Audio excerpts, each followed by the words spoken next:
You're listening to Chameleon Church. Biblical Antidotes for the Modern Man. With your host, Allan Aguirre.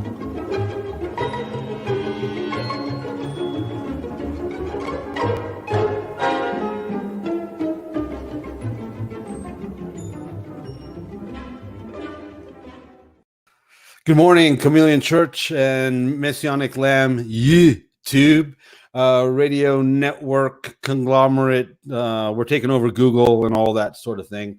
So it's October 8th, and it is Tuesday morning, which is why we are here, which is why my face is in your face. It's the Chameleon Church Show. I'm your host, Allan Aguirre. Sorry we're running 5 minutes late. Little snappy today. You'll see why in a couple minutes. It's going to be one of those days and one of those shows. That's right. We're here to trigger all of you every which way we can. Every which way but loose. I'm looking for the comment section. Hey, Messianic Lamb Radio, Chameleon Church. Don't forget, go to messianiclamb.com, radio.biz, whatever the website is. Not quite sure why I can never remember that. Maybe we'll have a we'll get that right URL out to you here in a couple minutes. And hello, Desiree. Don't forget, go there and subscribe. Don't forget to subscribe, like, share, all that stuff. About time, right, Marilyn? I agree, man. There's a reason why we're 5 minutes late. There's a reason. You'll see here in a minute. And so I realized we've been doing this show for like 18, 19 months. Wow. I don't know where that time went. And oh, look at that. Look, somebody is, my hands are right here. I didn't do that. MessianicLambRadio.com. And you know what that means when there's stuff popping up like that without my controlling the here's what's really going on. Are you ready for this? Yep. Our special guest this morning, Mark, the man behind the curtain. Yeah, it's going to be one of those days. And look, we have the traveling salesman. I mean, there's been movies made about this guy. Look at that. Whatever you do, don't crash, bro. I already told you, but I'm not responsible. Right? Don't crash and burn. I hate to see that live on Messianic Lamb Radio. Pastor Rabbi Darryl crashes and burn on the Chameleon Church Show.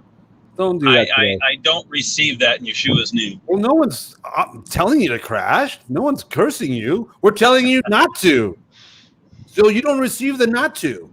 It shall not even be mentioned. Oh, okay. Well, you heard it live and direct from the accountant one. Listen, I got an interview this morning. It's important. What kind of interview do you have this morning, Rabbi Posh? Our good friend Marvin actually has an interview with NBC this morning. I heard you're on the road to Marvin. I'm going to see Marvin. And so Marvin is being interviewed by NBC because they want to talk about his relationship with Jimmy Hoffa and also Muhammad Ali, who he was very good friends with. But he also wants to incorporate his salvation experience. And he's asked me to be there to help him out with that and be moral support. So I'm traveling.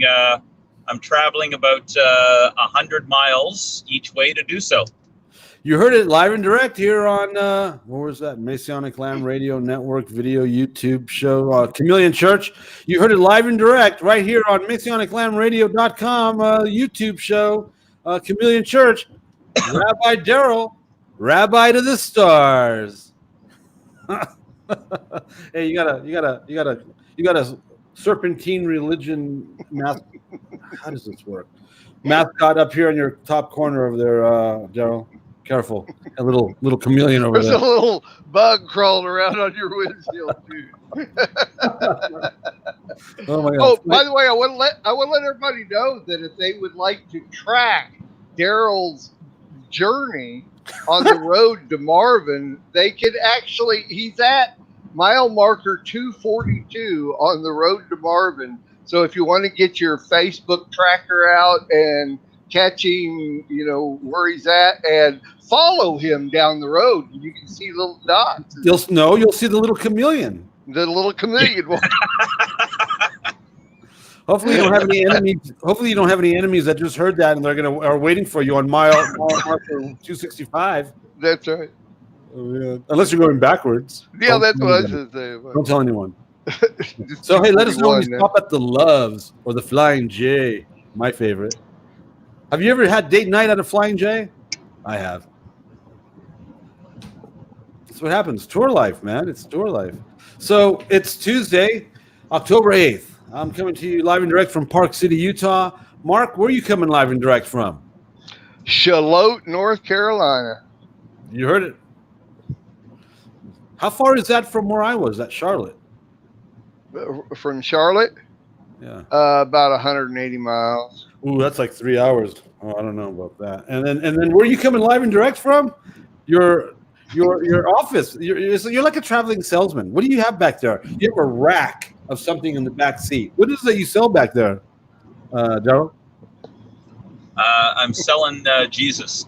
Raincoat. You're selling Really? Jesus? Oh man. Oh yeah. Didn't you have a problem Really? with that? That's so cool because Jesus is on the main line. Tell him what you want. Is that a Jesus song? is on that main line. Tell him what you want. That's got to be a song. You have never heard that? Oh, come on, Mr. Rock and Roller. Well, give me a little bit of a melody. Jesus on the main line. Tell him what you want. That's why I don't know it. That's an old standard right there. That's an old There you go. standard. But there is a news story out right now about Jesus on that main line. Is actually Jesus just left Chicago and he's bound for New Orleans. Oh. Yeah. That's easy top. No, that's Zachary Zane Cobb is what that is. So yeah. These are all the reasons why I don't know the song. I don't know what the heck you guys are talking about. Well, just thought I'd let you know on that. Well, I appreciate that. He has left Chicago. He's bound for New Orleans. As a matter of fact, Darryl ought to be passing him pretty soon on the road. He's driving a big 18-wheeler, and on the trailer part of it, it says Jesus on that main line. Tell him what you want.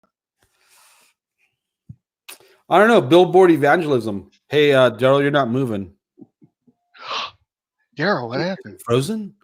He's frozen. Frozen on the highway. Might just be you and me, Allan. Can you handle that? I can handle anything. I could have done this all by myself. Oh, well, later. No.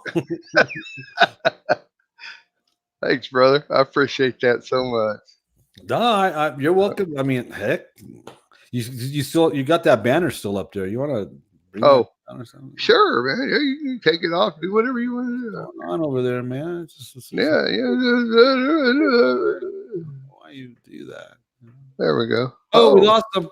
He's gone. Lost him completely. He's gone. There you go. That guy was that Large Marge pulled him over.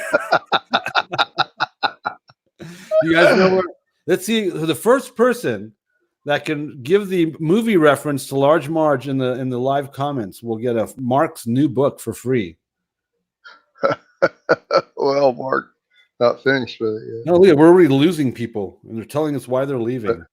Oh, they are? Yeah. I'm not. Can I see those comments? Yeah, you could. Got ready to get ready to go out. So, you know what tonight is? Tonight, Tuesday. Are we talking like? The high and Sabbath? It was night, and then it was day type day that like Yom Kippur. Yep. While we're waiting for someone to tell us the movie. Oh.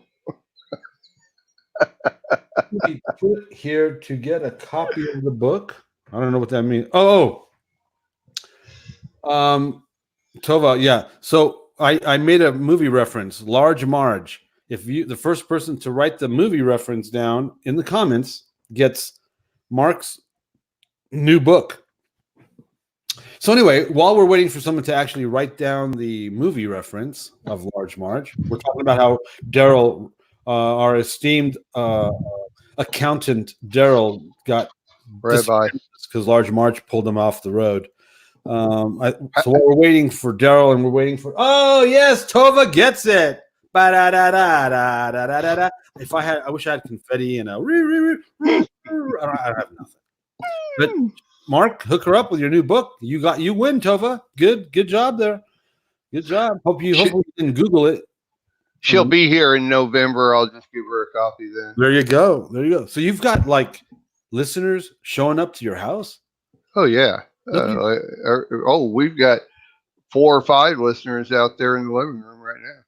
Well, no one comes and visits me. Oh, I'm sorry. You didn't know? These aren't people from around the United States. These are people that just live right here in the area. Those are our only watchers and listeners. People that live here in Charlotte, North Carolina. So they're all right out there. So this is like a whole fake thing I've been doing for a year and a half. No, it's not fake. No. But does it count if they all live in like within 5 miles of you? No, it's not fake. It's fake, and you got the shakes. The bobblehead. So tonight is a high Sabbath of Yom Kippur. Yeah, and we can't eat nothing. Well, if you translate it to fasting, yes. Oh yeah, right. I get what you're saying. From the legalistic version of King Jimmy. Well, all the rabbinical teaching is that today or tomorrow is going to be a day of fasting. That's how you what's the word? Afflict yourself. It's Darryl. You're not very professional. It's Darryl. Here, hold on. Yeah, Darryl. Yeah, I'm backstage again. Alan's got to bring me back in. Alan, bring him back in. He's backstage. He's not here. Yeah. I don't see him. Where is he? We don't see you. He's backstage. Backstage. That's a Jamie. I don't know what backstage means. It's not. Picture's not down at the bottom. I don't know. You want me to send you an invite? We lost him. Darryl, you there? Darryl. Anyway, while Mark's doing that, Darryl is on his way to NBC Studios to do an interview, I guess, or he's going to be the pastor behind the scenes backstage to his friend Marvin, who was I guess mafia operative. The Chameleon Church show is getting a little weird. Well, we got mafia guys. Eventually, I mean, sooner than later, isn't Darryl going to ask this guy to be on the show? And there he is. All right. There I am. We were afraid that Large Marge had gotten you. Do you know who Large Marge is? No, I don't. Who's Large Marge? From Pee-wee's Big Adventure. Oh, I never watched Pee-wee's Big Adventure. What? That's like a cultural phenomena. That's like Tim Burton's, the first like real union of Tim Burton and Danny Elfman. Oh.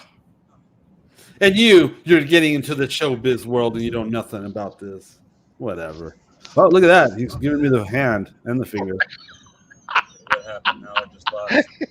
Rabbi Posh. The Poshter. He's giving me the hand. I just lost the audio. Is he talking? Is he talking at us? You're good, dude. Drive. You look like you're going more than 35. Don't play with that thing. Step away from the mobile device. I'm giving you the hand. Oh, he's still playing with that thing. Yo, dude, we talked about this like 12 minutes ago. Do not crash on the show live. He's not listening. Can you hear us? We have three whole viewers that are my witnesses, and they all live in Mark's house.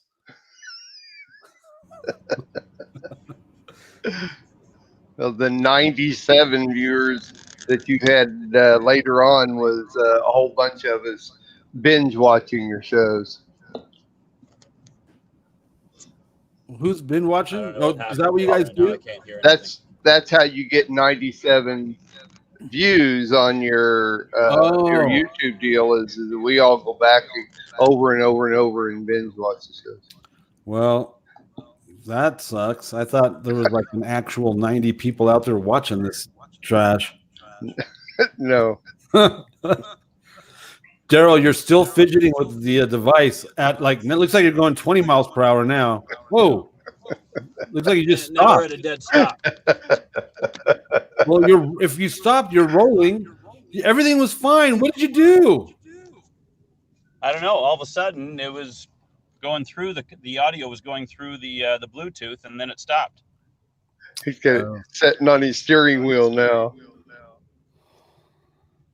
Well, at least he trimmed his nose hairs this morning. Oh, I didn't. I need to go do that. You can do that live? Okay, this show, every time Mark's on this show, like 4 out of 5 times when you're on the show, it's just downhill, dude. Oh, there's Really? that ear hair. What do you want me to do? Put the scissors down. You need to step away from the scissors, and Darryl needs to step away from the device. And I'm here all by myself, trying to drive this the Titanic. I'm trying to steer the Titanic. Are we talking about the Torah portion now? No, I thought we had morphed into that. no, I don't even know what the Torah portion is. I didn't even bother to look at it because I knew this was going to be happening this morning. I thought we would just kind of like wing it. Here we go, showing off the breast. This is all downhill. I apologize. Alan, I'm going to try if you're new. going out and coming back in again. If you can bring me back in, we'll see if we can get this back up and running. Okay. Because I can't hear anything right now. Okay. All right. I apologize to anyone that's watching for the first time. This isn't what it's normally like. All you have to do is go back to last week's show and watch that, and you'll see.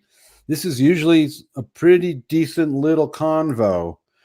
But today, and maybe the 2 or 3 people watching from Mark's other behind that curtain at Mark's house, you could maybe pop into the chat and reinforce what I just said. That yes, it's true. This isn't a normal show. This is the stuff that I would normally just turn off, and I would never watch this. I would never watch this today.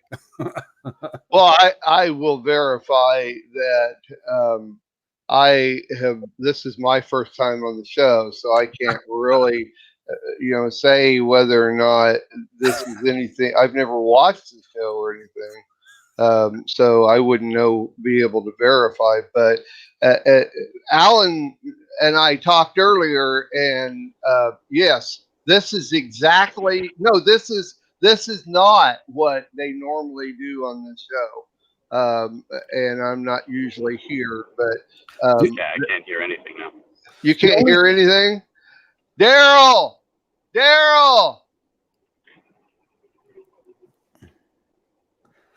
The only normal thing about today's show is this right here. That's the only normal thing about today's show. Not that, and not that. I'm trying to figure out the Brady Bunch. That is usually here, but Can you guys hear me? yes. Darryl doesn't normally look like an accountant driving to Marvin. He's on the road to Marvin. And Mark's usually watching from behind the scenes and being the puppet master. So if you're new to the show, I apologize. Right, this is chaos. Absolutely, Desiree. I agree. This is where, see, great segue. Amen. See, Amen. Oh, I'm sorry. Amen. Okay. Amen. I can't hear anything now. We're going to try to take a name movement. Oh, Darryl has flipped the car over. Darryl has crashed. Oh, no, he hasn't. Okay, it was just the phone. Look! It looks like he's on the. Is he on the shoulder going like 5 miles per hour now? No, he's frozen now. But anyway, we're going to start a sacred name movement on the word amen, and it's going to be O-M-E-I-N.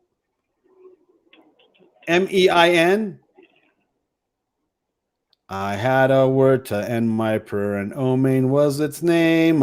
O-M-E-I-N, O-M-E-I-N, O-M-E-I-N, and Omein was its name. Oi, Maine. You like that? Oi, Maine. Yeah, I like that. I like that. Working Yeah. class, oi. So there's a Christine Thompson in. I've never seen her name before. Hi, Christine. What be going down? This is not the comedy version of the show, Christine. This is a disaster. This is chaos. Chaos. Well, what was the other on Get Smart? You had chaos, and then you had The only thing about Get Smart that mattered was I can't 99. hear anything now. he can't hear anything. I'm sorry, but the only thing that mattered about Get Smart was 99. You know what I mean? Yeah, the only thing that mattered about Gilligan's Island was Mary Ann. So you No, know, same thing. I know. Yeah. Ginger. No, man, you look it up on the internet. Just for the professor, just to freak you and everybody else out.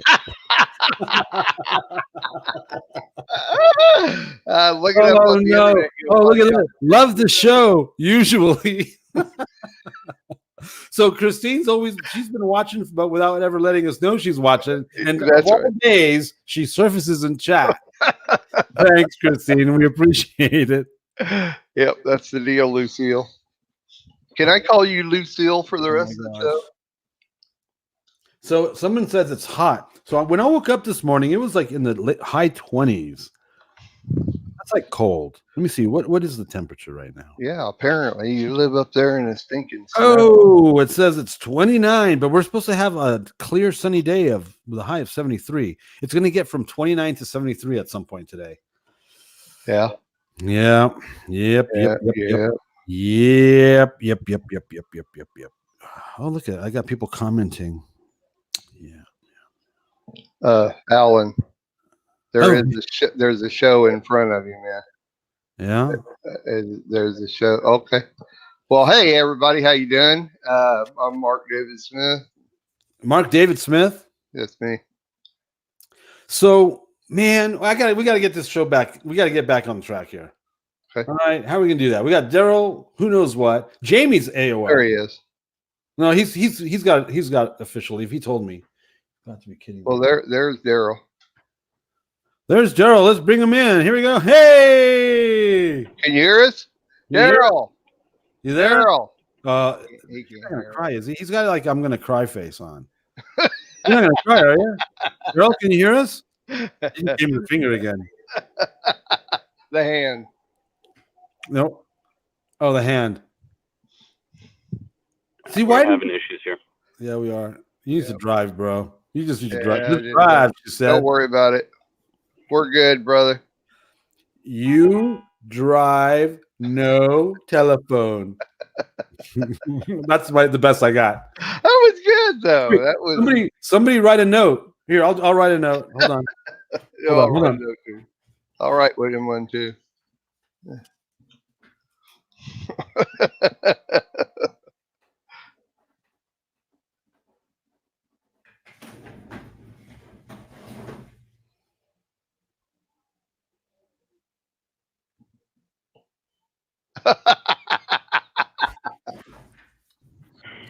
Drive, no phony. Drive, no phone.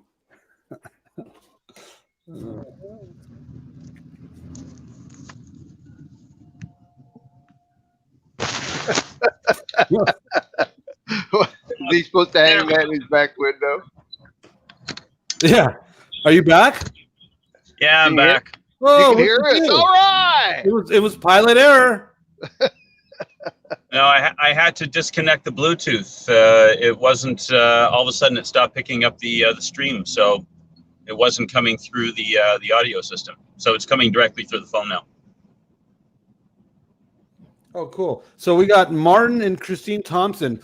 Did she say she was from the UK? I think she said she was from the UK. Yep, she is. Hey, so Christine, I am actively working on getting to the UK. We're talking about doing an 8 to 12, maybe 14-day run of the UK, teaching and going all over the place. And we are looking at potentially doing it through the United Christian Broadcasters, for the UCB. That's the goal, is to get them on board to help to bring me out and blah, blah, blah. I don't know when. It's something we're talking about. And I would very gladly go to the UK for 8, 12, 14 days and run around that part of the world talking about this thing is spiritual. There it is. Got that in there. And very excited about that. What I'd like to do is find someone that can print these books in the UK so I don't have to pay all the tax and all the shipping and all the goofy stuff. It's cost prohibitive to ship from the US. So anyway, that's what's going on. That's my UK plug. This is my second show. I love seeing you. Going to the second show. Man, I'm sorry. This is like not even normally what we do here. But thank you for tuning in. And yes, this actually is the real me, live and direct. I'm the same me now as I am everywhere. I have one face. It's right here. It's a face for radio. Only a mudda could love. A face only a mudda could love. That's right. Even though I've been on. Anyway. So what were you going to say, Darryl? Are you still on the road to Marvin? I am still on the road. We're going right through the middle of Toronto right now. Right through the Gulliver. Yep. Cool. Well, we mentioned briefly that tonight is the high Sabbath of Yom Kippur, Day of Atonement at 1 minute. And that's all we've got. That's all we've done. We have done nothing. It's a total chaos show. People are even saying it's a chaos show. You know why? Because you're dressed like an accountant and this guy right there. Well, unlike some other people on this broadcast, I don't have a face just for radio, so I got to look the part, huh? Oh, yeah. Papa. That's right. You got a face like an accountant. That's okay.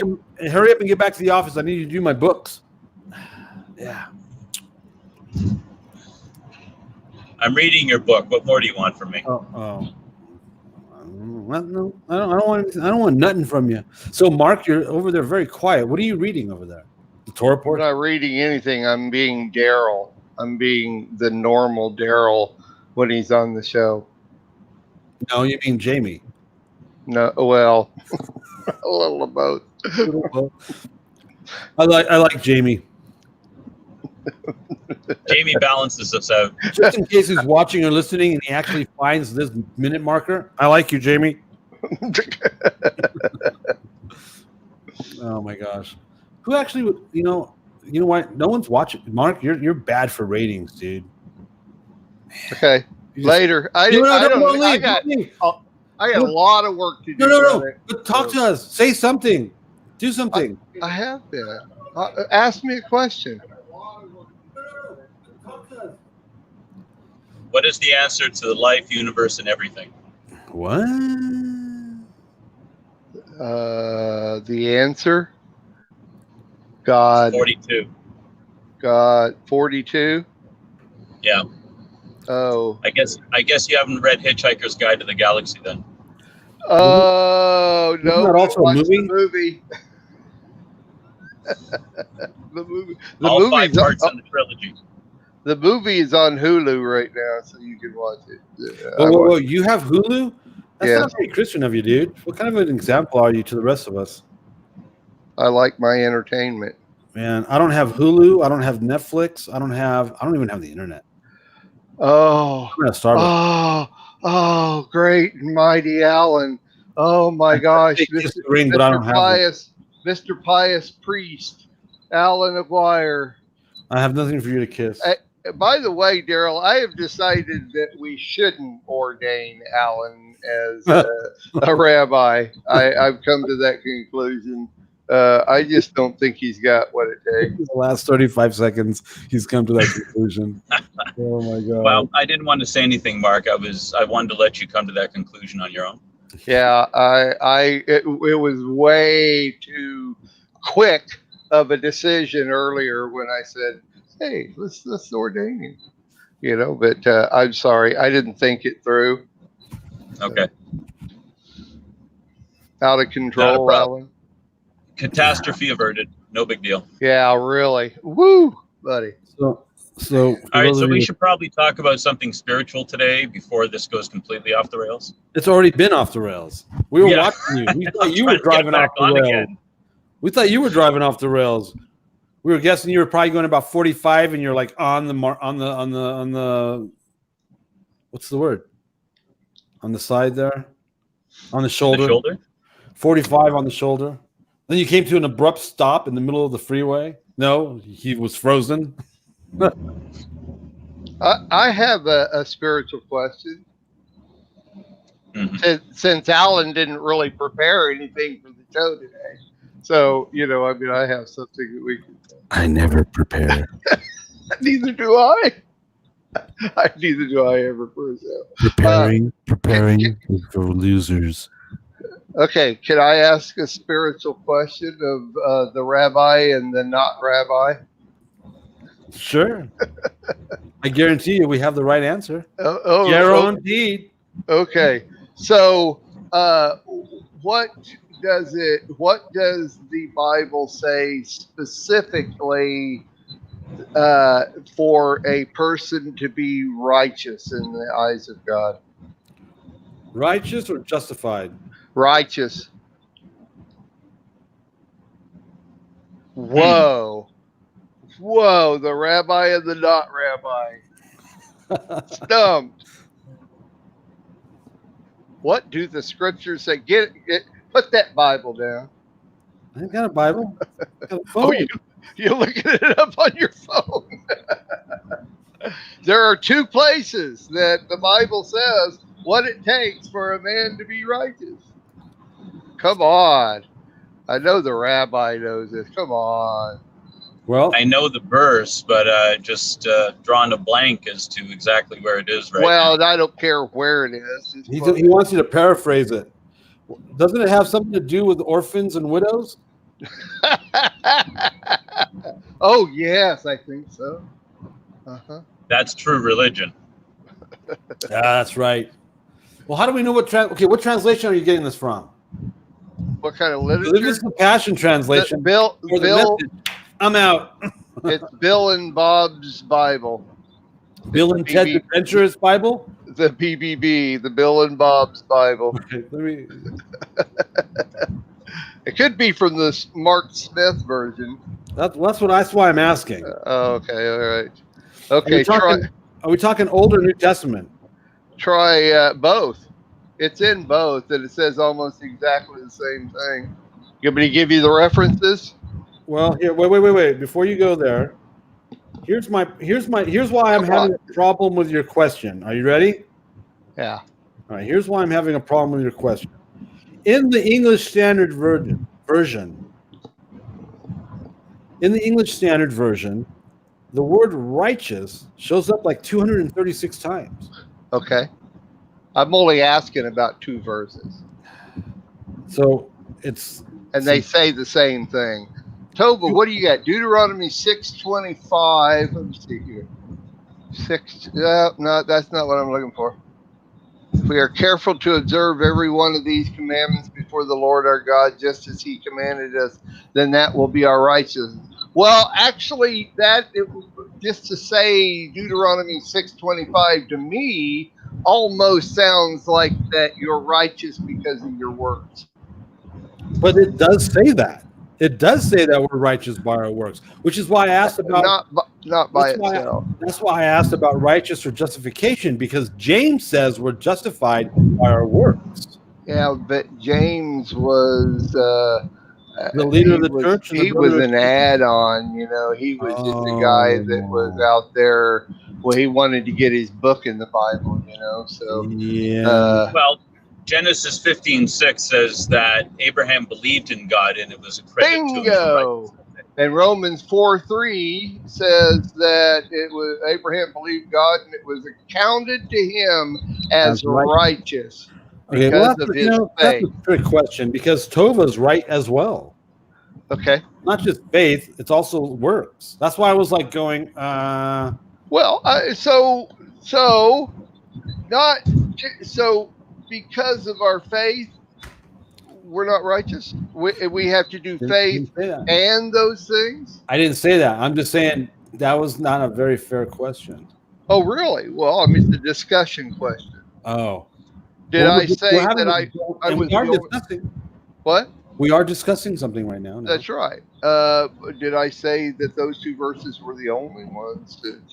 No. I'm looking for two verses. Okay. Right. I just want to be clear here. Right. So to me, then what's the difference in saying that I'm saved or I'm righteous in the eyes of God?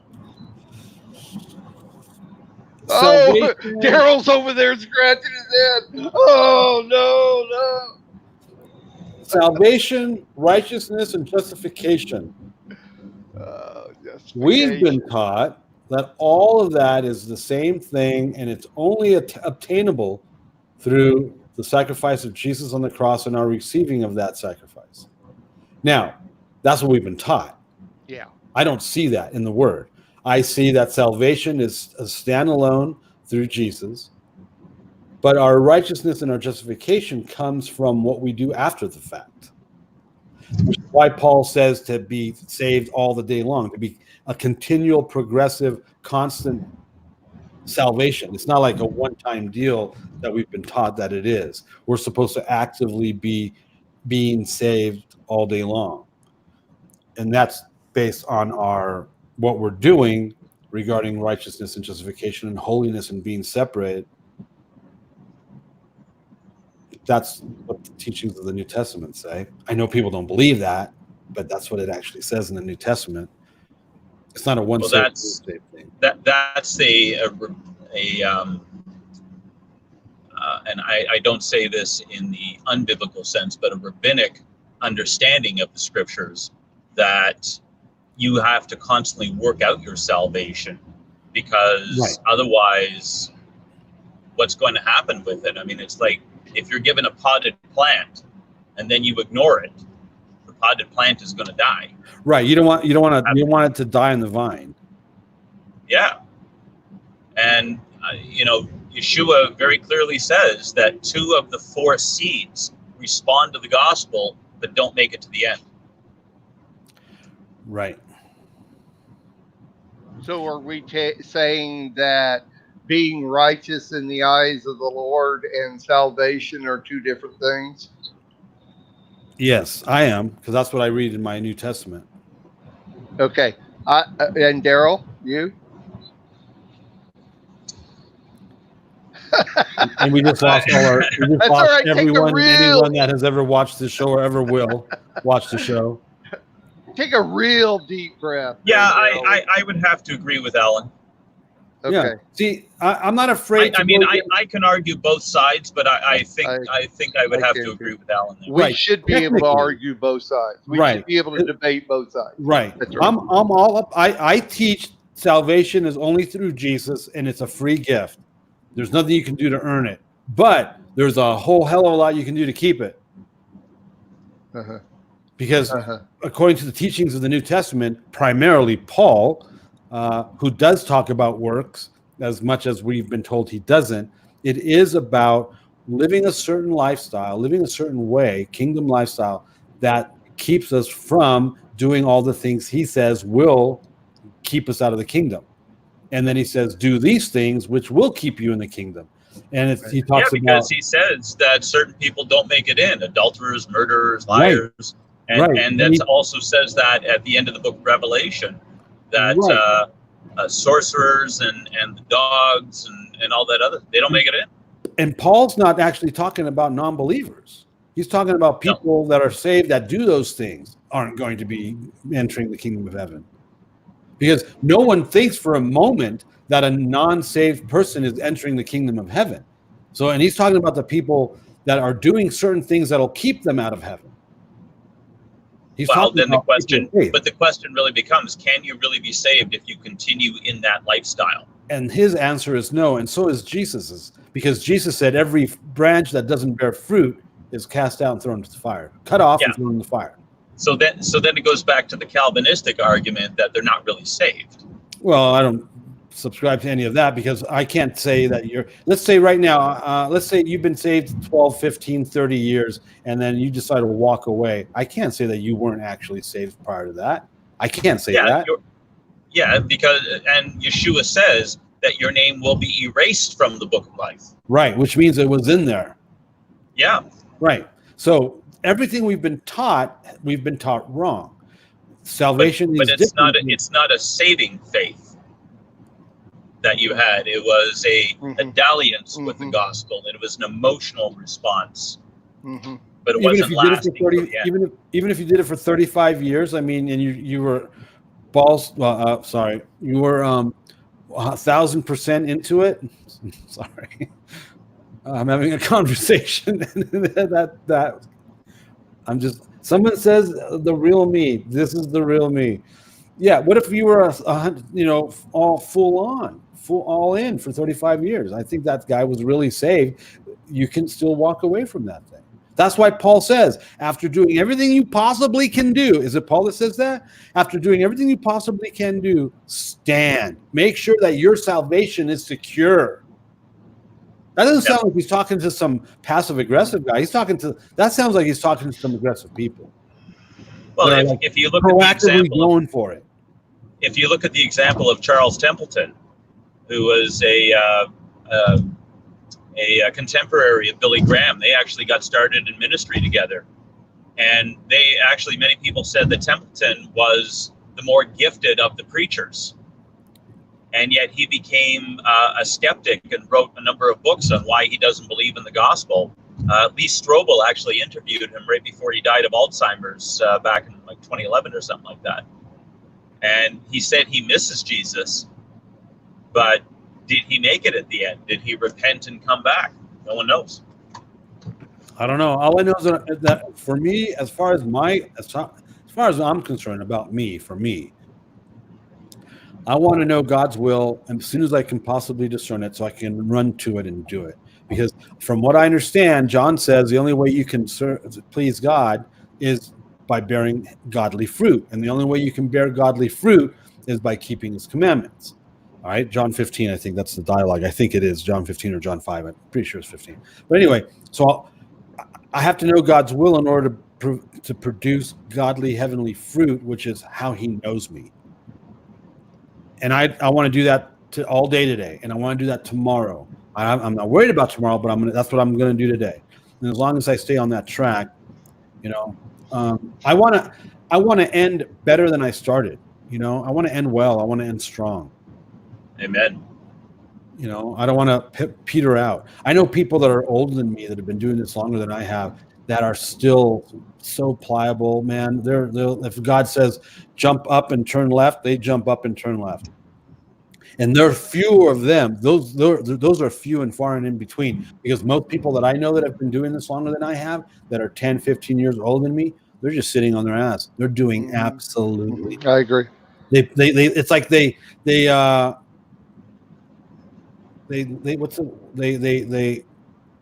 peaked. They peaked like 30 years, 20 years ago, and they're just holding a pattern. No. I don't think that's good. That's not healthy, right? Moses didn't just peak and held there. Look at Caleb. I'm 80 years old. I'm just as strong as I was when we were 40. Give me my line. He's like going for it. He's not, Did you just run over somebody or something? This is part of our mob movie. We're making a mob movie right here. That's why he's dressed like that. He's looking like a 70s gangster in Vegas, and he just ran over something. And he's on the road to Marvin. That's the name of the movie. That's right. And you know what? And Marvin just got saved. He's 85. Caleb was 85. They're the same age. Marvin's just getting started. Wow. Change his name to Caleb. Do it on there air. You go. When you're on NBC, on air, live, turn to Marvin and say, Marvin, I'm changing your name to Caleb. Right here, right now. Except Caleb. Excellent. Caleb was not Jewish. Caleb was a Gentile. Hey.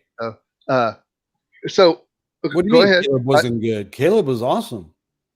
I said he's not a Jew. Oh, yeah, no, he was not Jewish. He's not Hebrew. No, he's not. But you know what Caleb did do? He freaking pushed the Nephilim from the mountains across the southern desert and held them at Gaza. All right. Let's What do you get mean? back. All right, don't cut me off like that. This is my freaking show, dude. Because That's right. Get rid of that clown. Oh, I'm all sorry. right. I hit the wrong button. I I was actually trying to do this. No.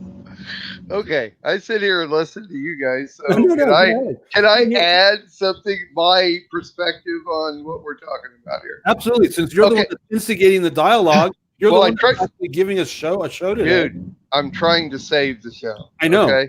So All right. please. After I caused all the chaos. It can only be Okay. saved through faith, Mark. That's right. Mark is our righteousness. No, we're working for making the show righteous, brother. That's what we're trying to do here. All right. Um, And you're okay. on. Question? No, put me back, man. I don't want you to. So, question here. Another question, delving deeper. Would you say that Torah reveals sin? Well, yeah, that's what it says. Okay. Oh, So, if Torah reveals sin, a person that does not know God, doesn't know the Messiah, that person has no concept of sin because they don't know the Bible. They haven't been taught that. They have no concept of sin. So, what you don't? No, No, I don't agree either. Yeah, you look at a 2-year-old child that lives in a godless home. He knows when he's doing wrong. Okay, that's not what I'm talking about, though. Sin being that sin separates us from God. Is that right? Yes. It's called the natural law. I get it. That's what I'm talking about. The sin that separates us from God. All right. And so that a person that doesn't know God, has not been taught the laws of God, yeah, they can be good people. I mean, look at Mother Teresa. No, Look at me. well, sorry, we're going. Forget I said that. I'll edit that out. You have people that are good and they're great people, but to know the laws of God. Okay, so my point is that once we decide that we want to learn the laws of God, or even as a Christian, we don't see it as laws, but the instructions and all of that, then now, once we learn these things, we now have the ability to say, no, I don't want to do that. I want to be righteous in the eyes of God. I want to serve God. And in you guys' way, you're saying saved. I want to be saved in the eyes of God. Okay, so to me, what happens is that when we receive the Holy Spirit, and I believe that is what happens, whether you're speaking in tongues or not or whatever, you receive the Holy Spirit when you decide and make that commitment that now sin has no power over you because you have the power. So Right. to me, I believe, because actually the word saved, you can't be saved from nothing. You can't. It's impossible. You cannot be saved from nothing. I'm saved from nothing. You have to be saved from something. So in my opinion, we are saved from the power of sin because now we have the cognizant ability to not sin. And we can choose to, we can choose not to, we can be, in my opinion, righteous in the eyes of God. And that word faith, which goes along with righteousness, to me means that we remember the things that God has done and the things that God has done for us. So if God is constantly delivering you out of things and blessing you with things, and you just go on and you forget all those things, how are you going to have faith for the next time that you need God? To me, that's faith, is remembering those things and knowing that God will be there in that time. So to me, being saved means that I am saved from the power of sin, and I have that ability now to the cognizant ability to make those decisions. So being righteous in the eyes of God and salvation, yeah, they're two different things, but they have to work together. They have to. You can't be saved and not be righteous in the eyes of God. You can't be righteous in the eyes of God and not have power over sin. It just doesn't work to me. So that's my thought on that. And that's the difference, and also the same, righteousness and saved. I would agree. And here's what I mean by I agree. I'm looking up this text. I'm looking this up real quick because I want the actual verb. I want the actual word. If we go to Acts chapter 2, or I'm sorry, Acts chapter 10, we have the story of a Roman centurion. He's a Gentile, and he's visited here. I'll just read it. I'm reading out of the English Standard. At Caesarea, there was a man named Cornelius, a centurion of what was known as the Italian cohort or the Italian regiment, a devout man who feared God with all his household, gave alms generously to the people. A lot of people say his acts of kindness towards the Jewish poor or the Hebrew poor or the Israeli poor, and prayed continually to God. About the 9th hour of the day, he saw clearly in a vision. Now, would he be doing the Shema at this point? Probably. Yeah, right. And he's about the 9th hour of the day, he saw clearly in a vision. So he's praying at certain hours, like Daniel was. He sees clearly in a vision an angel of God come in and say to him, Cornelius. And he stared at him in terror and said, "What is it, Lord?" And he said to him, here's what the angel says: "Your prayers and your alms have ascended as a memorial before God." I think there's some other translations that say acts of righteousness. "And now send men to Joppa and bring one Simon who is called Peter." I'd have to, I could, do a word search. I believe, I could be wrong, but if you do a word search with the various translations, I believe the word righteous acts or something like that does show up here, but that wasn't enough. He's a God-fearing Gentile who's taking care of the poor and prayers continually, and it's become a monument to God. That's like pretty freaking rad. I don't think anything I've done has become a monument to God. Would you agree that Cornelius is searching for God? No, his heart. Found him. He's already found him. He's already. Yeah, I know his heart. Right. Is searching for God. He's good to go, but he needs to be given the message of Jesus and receive him and the Holy Spirit to seal the deal, which is why they send Peter to him. Now, before, and I got to end with this, I'm at my destination.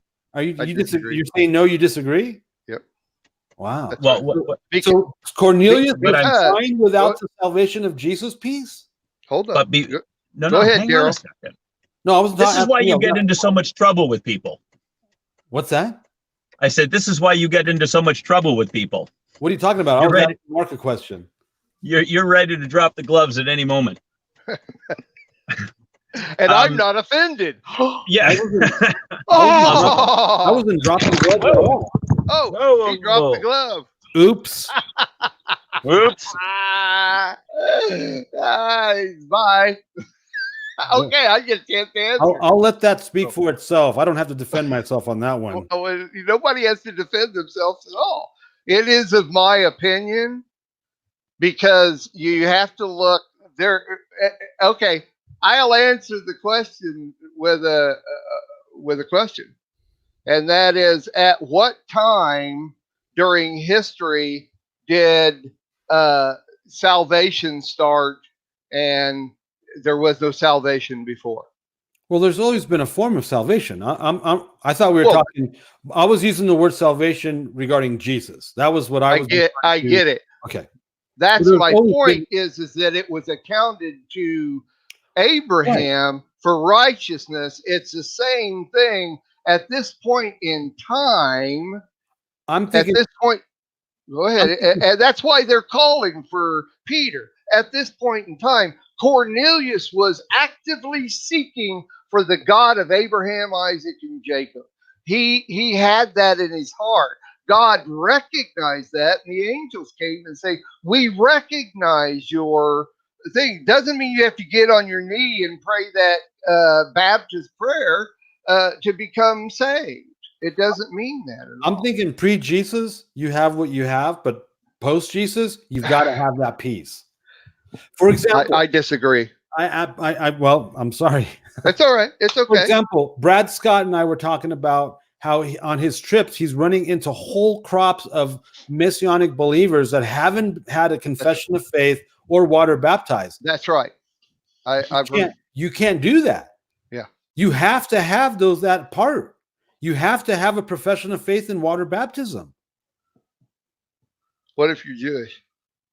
You have to come to Jesus. He's the only door.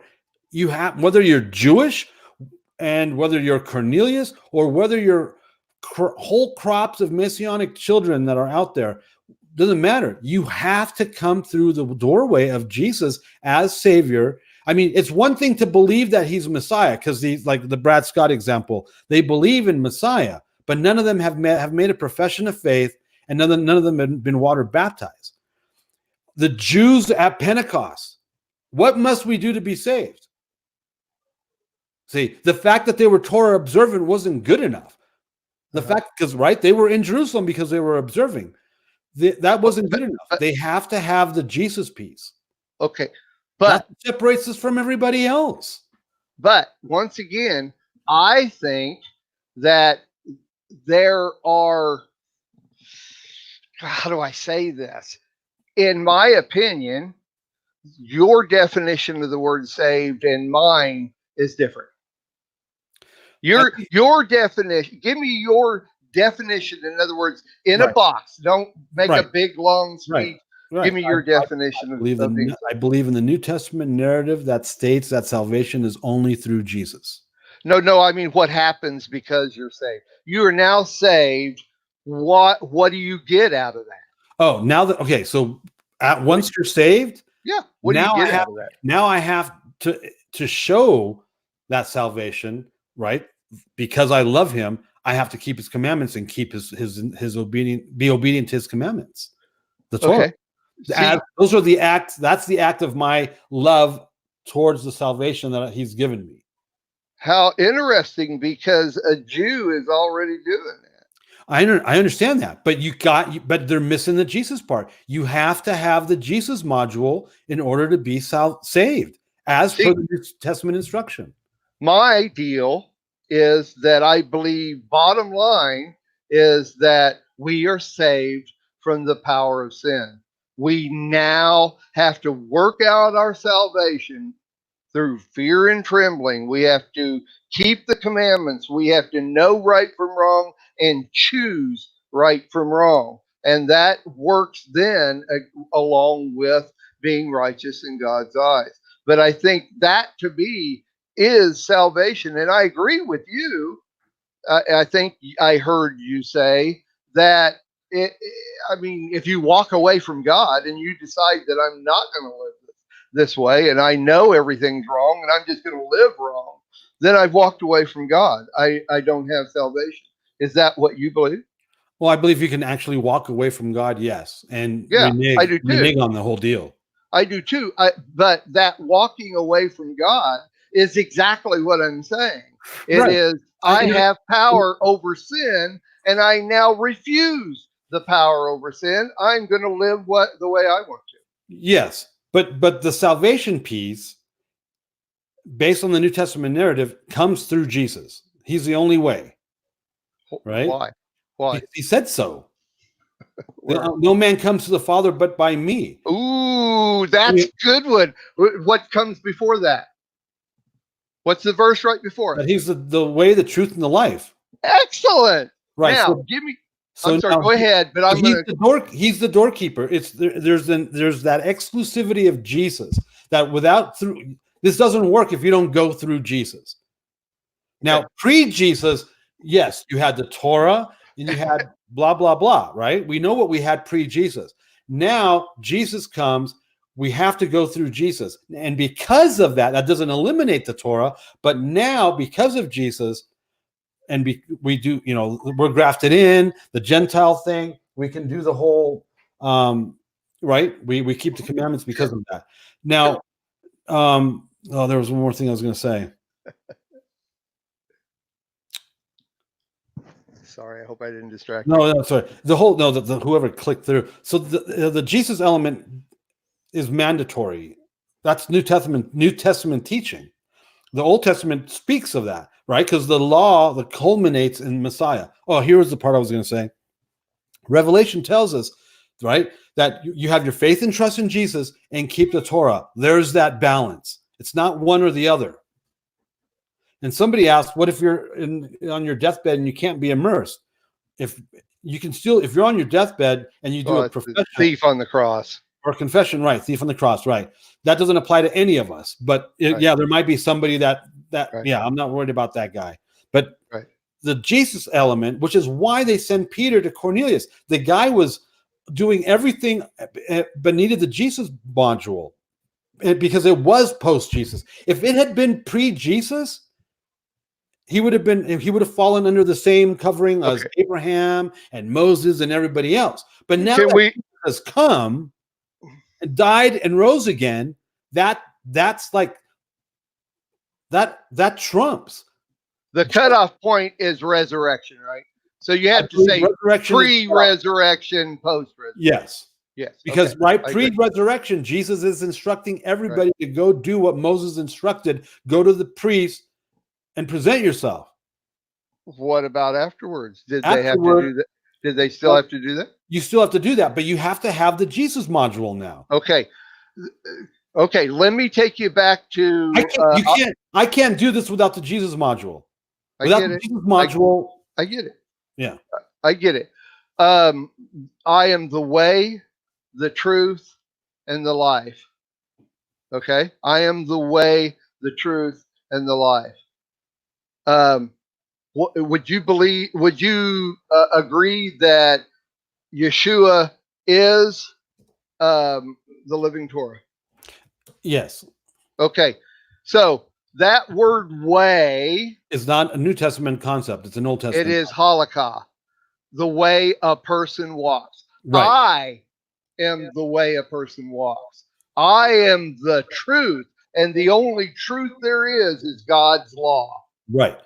But I am the life, and you will have life because you follow my halakha and live by the truth, and you will have life. Right. No man comes into the Father except by me. So if he is the living Torah, the halakha, and the halakha is to walk by Torah, to me, that's saying if I walk by Torah and I have faith in God, bottom line is everybody's bottom line is, am I going to be with God when I get to heaven? That's the bottom line. You know how a Jew thinks about that? God made the heavens. God made the earth. God put the life that's in me. And because of that and that alone, I will serve God. Then when I die, I go be with God. That's true commitment. And that's the way I live my life. Right. But I believe that Yeshua was the Messiah. But that's the way I live my life because God made the heaven, God made the earth, and God put the life that's in me. I'm going to live him and do everything he's asked me to do. I'm going to live my life to the best of the ability. Then when I die, I'll go on and live with it. The problem is that concept of heaven and hell. Everybody's so caught up in that concept. Am I going to heaven or am I going to hell? No. Forget all that crap. How much in the Bible is actually talked about hell? How much? Fraction of a fraction of a fraction of a fraction. All the other stuff is how we live our life now. Right. I agree. Not about hell. Why do we infatuate ourselves over the salvation issue when if we would just focus on living for God and doing what he said to do that halakha of Yeshua because he was the living Torah, then don't worry about it. We're going to heaven. Right. I I don't disagree with a lot of that, but I totally subscribe to the New Testament narrative I get you. regarding salvation, I which understand. says, I believe in understand. believe in your heart, confess with your mouth that Jesus is God, and that Uh-huh. God raised him from the dead, Right.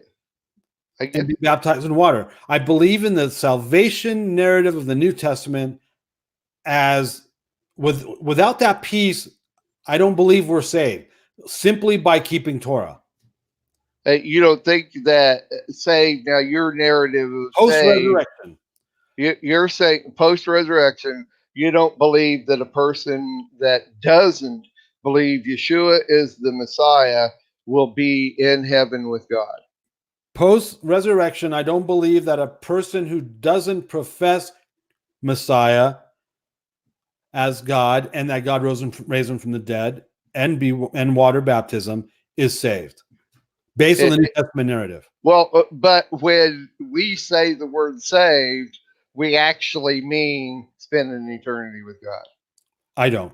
When I say the word saved, I'm talking about I've accepted and I submit to the Jesus module that the New Testament narrative describes. The Holocaust. Yeah, I confess with my mouth that Jesus is God and that God raised him from the dead, and I was water baptized as a proof of that belief. Uh-huh. And based on that, and the New Testament narrative says that I'm saved. And once again, though, I'm still not. What do you get out of the word saved? That you just live. Saved to me is the word I use to describe the act of what I just described that the New Testament says must be done in order to be saved. What if? Well, see, to me, we're kind of just going around. I don't think. I believe that. I don't believe that we can. I don't believe that we can do this simply on the merit of, oh, I believe in a Jesus and I keep the Torah. I don't. You have to have the salvation module that Jesus brought to the table to be saved. Okay. All right. See, I'll go with that. I don't have a problem with that, and I believe that. I just can't judge a person one way or the other. I can't go that way. I can present Yeshua to people, and I do all the time. We talk about it all the time. Right. Well, here's why I can judge. Here's why I can judge that person, because it says to. If you come to, if you generally speaking, fruits. You generally speaking, not you, or not you. Generally, right? Right. Sure. If you come to me and you tell me how, if you come to me telling me that you're on the God squad, blah blah blah blah blah, but the Jesus piece is missing, I'm gonna say, yeah, you're missing something here. Yeah, I would too. Okay. Now, and then if you come to me as a believer in Jesus and as a believer, saved in Jesus believer, but you're fornicating and you're stealing and you're lying, I'm going to say, Yeah, you're judging them by their fruits. Though, I'm judging them by their actions. Yeah, their fruits, and that's that you can. Yeah, but I don't believe we can judge them on salvation. I don't believe we can. Well, so that's why I believe the way I believe. Right, but here's why I say that I can judge them. If you're trying to convince me that you're saved, but you're not doing the Jesus, I live in Utah. There's a bunch of people around me. I live in the high places. There's a lot of spiritualists, right, that are not LDS. Right. They're not even Mormon, but they're not Christian. They're just spiritualists, and they believe in Buddha, and they believe in Jesus, and they believe in chakra, and they believe in Wiccan, right? They're spiritualists. They believe they're saved. And I'm like, no, you're not. I get it. I'm with you. So I can't judge them because there's a lot of spiritualists out there that don't know Jesus, that don't have that peace, that aren't actually going to heaven. Jesus is the sole gatekeeper, the exclusive gatekeeper, right? So here's something I do know and understand and believe. Like people like, and I've mentioned this on the Root Awakening show, and I get a lot of flack. Like I mentioned, we were talking about music and the spirituality of music and my testimony. And when I give my testimony, David Bowie comes up because he was a formative figure in my musical makeup, right? And there's a couple, 2 or 3 songs where Bowie talked about God, where he was praying to God. And he even tells God in 2002, if you would make yourself real to me, I would be your slave. And he quotes the footprints in the sand poem and all that, right? And then at the very end, he has this, God tells him, anyway, I don't believe he died saved. I don't believe he was saved. Okay. But that's beside the point. My point is, I think a lot of people, I know for a fact, a lot of people, celebrity or not, have a hard time and a difficult time, and they strain on the gnat of the exclusivity of Jesus as the sole gatekeeper. They believe all roads lead to Mecca. I don't. Jesus is the doorway. That's the door right there. Jesus is the only door to the Father and into heaven. I absolutely, completely, 100% believe that. Otherwise, this is anything goes at that point, and I don't believe that. I don't believe I don't believe the Old Testament prophets and the Old Testament prophetic narrative. The whole Jesus coming as a man, virgin birth, died, rose from the grave 3 days later. I don't believe that whole thing happened. Just so, yeah. The mark, I get it. The differentiating marker. So no, I don't believe you're saved unless you have the Jesus module in place based on the New Testament narrative. Mm-hmm. I personally believe that. I just won't judge anybody because I don't know. I mean, I just can't. But we're supposed to judge. I mean, if they, we're not supposed to judge the world. But if you come to me telling me you're one of us, I really, I'm very suspicious of people that have a need to tell me how saved they are. I know what you're talking about. Right. And you know what? Yeah. Hey man, sure. You know what? Sure. This is what I tell them. Hey man, if you're really all that, I'll see it. Mm-hmm. And if I don't see it, then doesn't matter how much you try to convince me you're saved. Yeah, your life is going to show me you are or not. So I'm surrounded. So, I can't tell you the scores of saved Christians that have come in and out of my life whose lives are not reflectant of what their mouth is trying to convince me of. Sure. That's what I mean by judge. Sure. I get it. I do get it. Just because you tell me you're saved, I don't necessarily believe that you are. I agree with that 100%, man. I can't go to the next level usually. I used to be a hellfire and damnation preacher. I used to go out and do tent revivals and stuff in the southern United States. Right. And it was unbelievable. I lost count of how many times people told me they were saved because they lived in the United States. It's a Christian country. I understand. So I'm saved, and I would try. They are because simply based on that, I don't believe that. Oh yeah, of course not. And we would try to explain to them the difference. Some people accepted it, some didn't. That's all. So in the same way, all these Messianic youth that Brad Scott was talking about. I agree. I know Brad and I had the same time. I believe they're missing out. They're in trouble. Yeah. And their parents dropped the ball. Right. I mentioned to Brad, when Brad shared that with me at lunch a few months ago, I mentioned to him, I'm like, yeah, I know exactly what you're talking about. He goes, you know the kind of kids I'm talking about. I'm like, yeah, I do. My grandkids, right? Because our grandkids have been raised from day one with this and in this. We didn't raise our kids in this. I wish I had, but we didn't. But we're raising our grandkids like that. But you know what? My 9-year-old grandson has made a profession of faith to Jesus and has been water baptized. There's no way in hell my Torah enlightenment is removing that piece of the puzzle from my reality. Of course. That's not sound. I agree, brother. I do agree. Well, Marie just came in and late and said, what did she miss?